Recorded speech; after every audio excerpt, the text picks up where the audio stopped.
So getting ready for football today, I started thinking about a few things.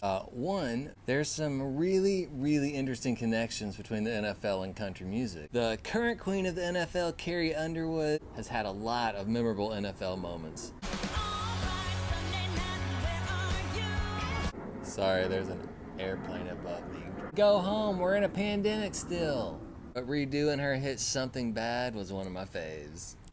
Stand up and cheer, stomp your feet, stop clapping. NBC, Sunday night about to happen. And you know, right off the bat, I need to acknowledge the most obvious country music connection. Let's say it together.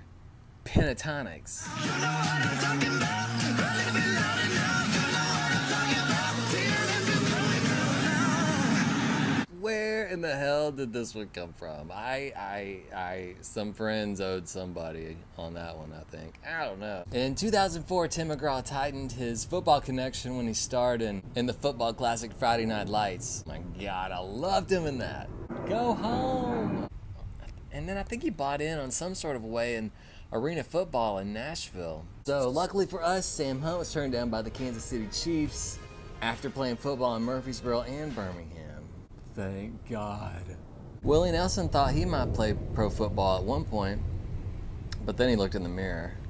It looks like my friend Stacy's grandma's tits. They're like, you know, like big, long, and pointy.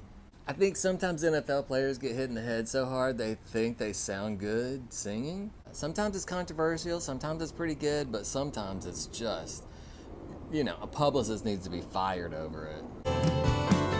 Oklahoma nights, your front porch and a soft moonlight. Troy Aikman, that really could be the worst. The worst. I mean, he has good abs, but that was the worst song.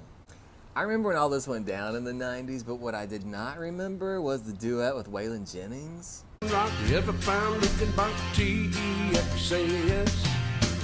We're loud, we're proud, that's what it's all about. Football at its best. I don't even know what to think about this. You know, maybe we should look outside football for some new talent if we need some athletes that are in talent, because there's a lot.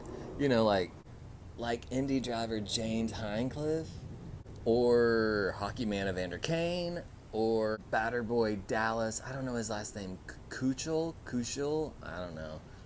All I know is batter boy Dallas. New country music is diversified. We need to do so in our sports. One NFL crossover that I absolutely love, cannabis enthusiast Kyle Turley, and probably the hottest guy in this whole video now that I was told to stop talking about, you know.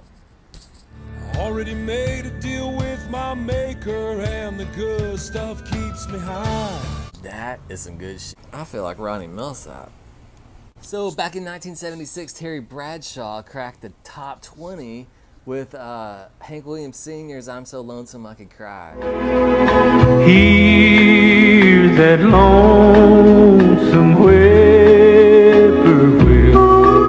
I actually really like this, but he's got some amazing session players, some legends. He's got Charlie McCoy on harmonica and the Jordanaires play on this one. So over 10 years without a real major interview, Neal McCoy gained a couple million streams and a little popularity off some comments in a song about current NFL players.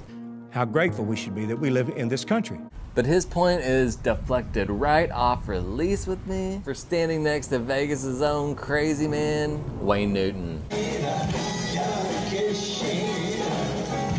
Holy shit, his face is pulled so tight. I saw him in concert last year, and I also toured his house when it was open here in Vegas, and I ended up asking for my money back when it was over with, and I won't go into details because it's bad, but it's closed now. That's all that really matters.